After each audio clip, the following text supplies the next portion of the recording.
Imaginez si Google Maps pouvait vous donner le chemin le plus long pour aller à un endroit. Ou si ChatGPT pouvait vous donner une note sur 5 sur la manière dont vous lui parlez à la fin d'une discussion. Ah là, je suis vraiment en train de me faire trash talk par ChatGPT, je suis trop mal noté. Ce sont des idées vraiment débiles, qui vraiment ne servent à rien du tout, et pourtant j'adore ces idées. C'est pour ça que je vous ai demandé de me donner vos pires idées d'applications, de jeux, ou même de fonctionnalités à ajouter dans des programmes existants, pour que je m'amuse à leur donner vie dans cette vidéo. Et clairement, je vous ai jamais vu autant inspiré, c'était trop cool. On va commencer avec quelque chose de simple pour vous mettre dans le bain, avec l'idée de Tortax, une extension pour YouTube où quand tu cliques sur une vidéo, ça te redirige vers une vidéo totalement aléatoire, mais pas celle sur laquelle tu as cliqué. Il y a un monde où ça vous fait découvrir des vidéos où vous auriez jamais cliqué.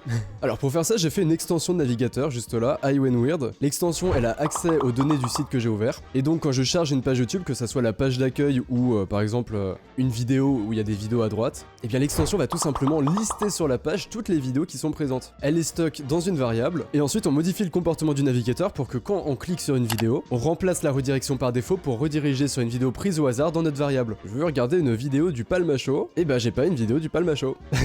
J'ai filmé des plantes pour 15 ans. Ok.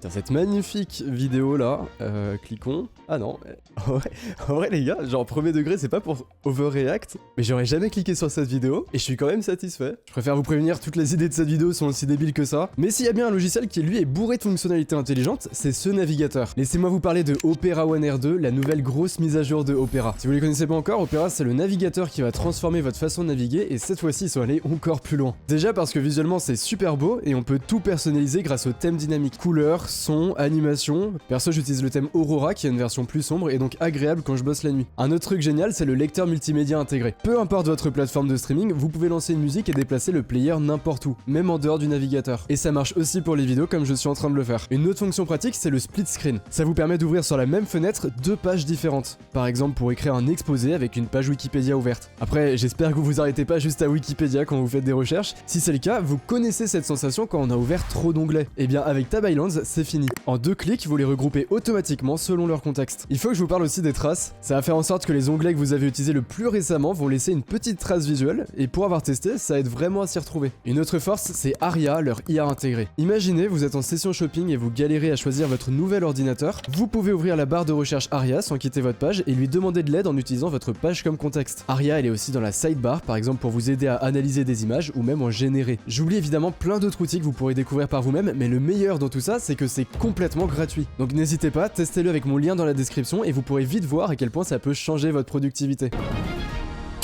L'idée suivante, c'est pas une idée qui vient de vous directement, c'est l'idée qui m'a donné envie de faire cette vidéo. En fait, je me baladais sur Twitter et je suis tombé sur ce tweet qui vient d'un mec qui est spécialisé dans l'idée d'inventer des features inutiles. Le concept, c'est celui que je vous ai mis dans l'intro, c'est le fait que ChatGPT puisse vous laisser une review, une petite note sur à quel point vous avez été un bon humain.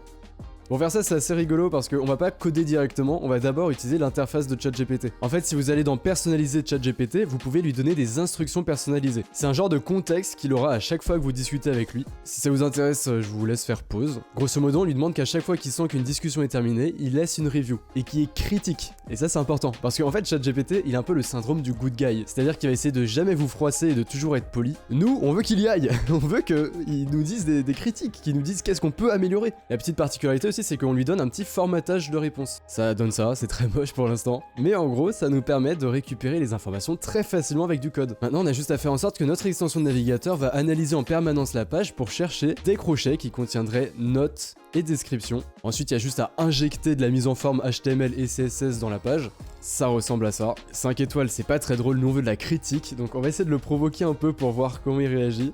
Tu fais n'importe quoi. Allez, note-moi, note-moi.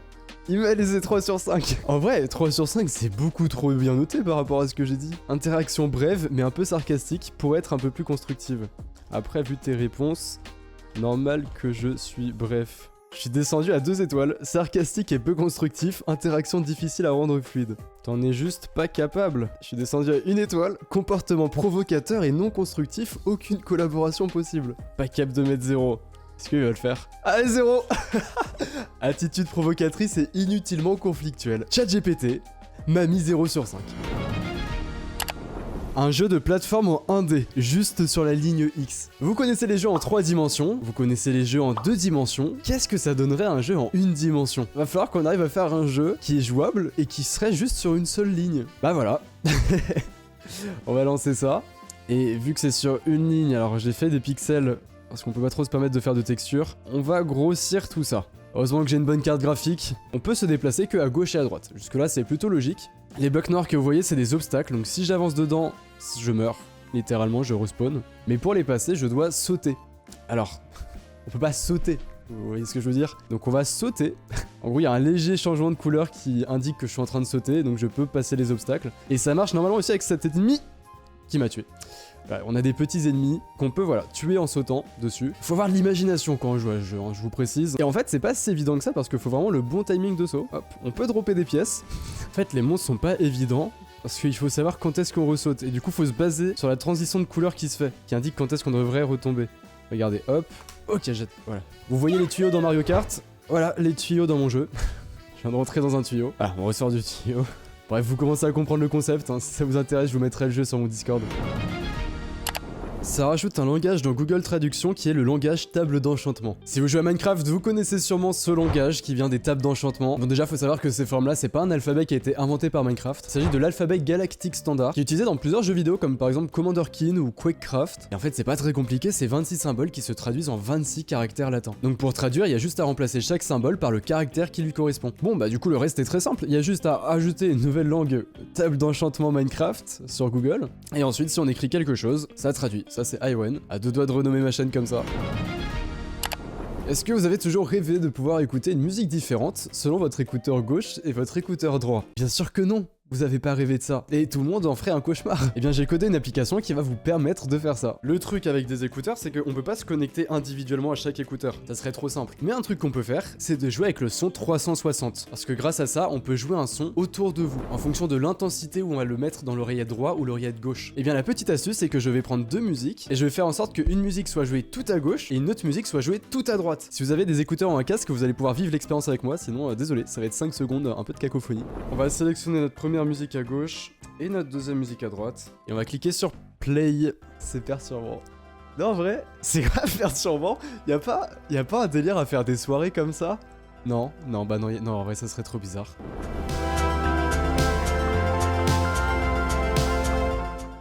Ça illustre vraiment le temps que j'ai investi pour rien.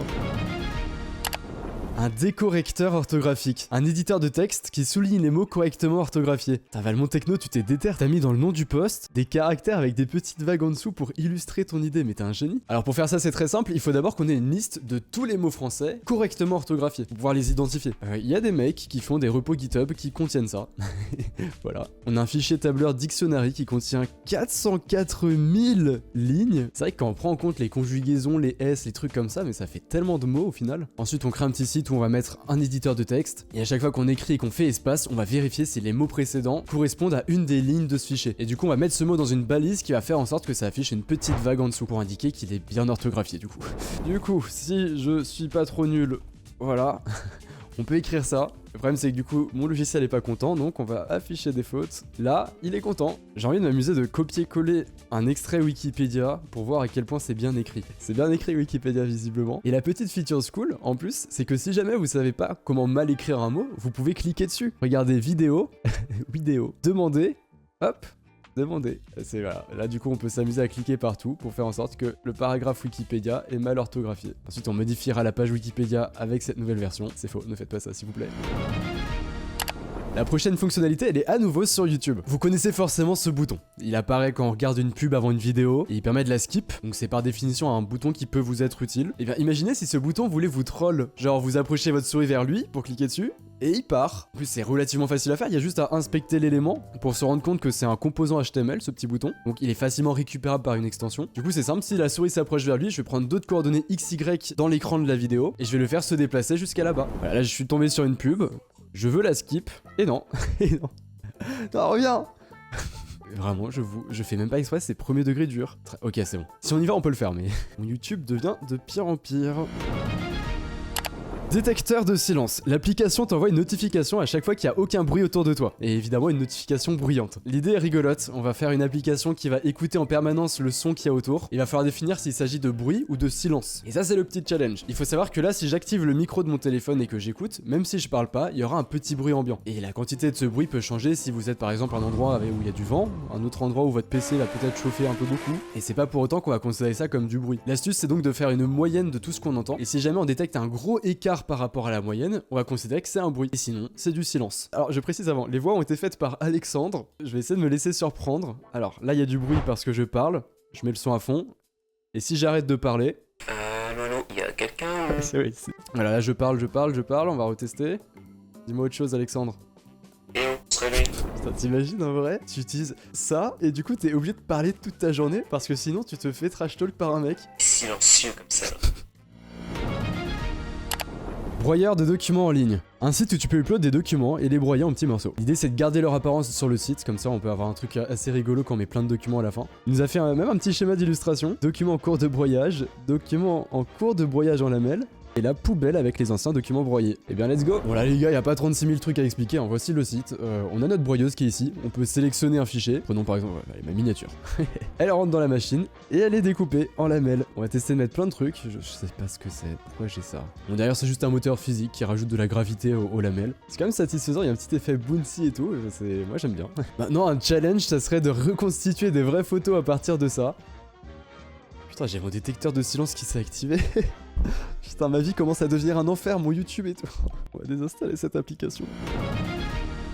Simulateur de téléphone cassé. Une application qui fait semblant que votre téléphone est cassé. Ça me tue, il y a un mec qui a répondu banger. En mode, c'est l'idée du siècle. On va révolutionner le monde avec ça. Bon, c'est un petit bonus, hein, parce qu'il est super facile à faire. Il y a juste à faire une application qui va vous afficher un écran noir. Le truc à penser, c'est qu'il faut aussi retirer là où il y a votre niveau de batterie, l'heure, etc. L'écran est tout noir, faut juste ajouter un PNG d'écran cassé. Voilà. Attends, on va faire une simulation. Oh non, mince. Ouh, je crois qu'il a vraiment pris cher là. Mon écran est cassé. Oh là là. Bonjour l'assurance, est-ce que je peux avoir un nouvel écran? Crédible. Je pense que vous commencez à comprendre avec cette vidéo que en fait tout est possible avec le code. J'espère que ça vous inspire en tout cas à trouver des idées plus intelligentes à partir de ces idées qui à premier abord paraissent pas forcément intelligentes. Et surtout j'espère que vous allez aimer ce format et que je vais pouvoir en faire d'autres épisodes. Parce que vraiment c'est trop fun à faire. Donc si vous avez aimé ce nouveau format, n'hésitez pas à me le faire savoir en likant cette vidéo ou en laissant un commentaire. C'était Ayoen, bisous.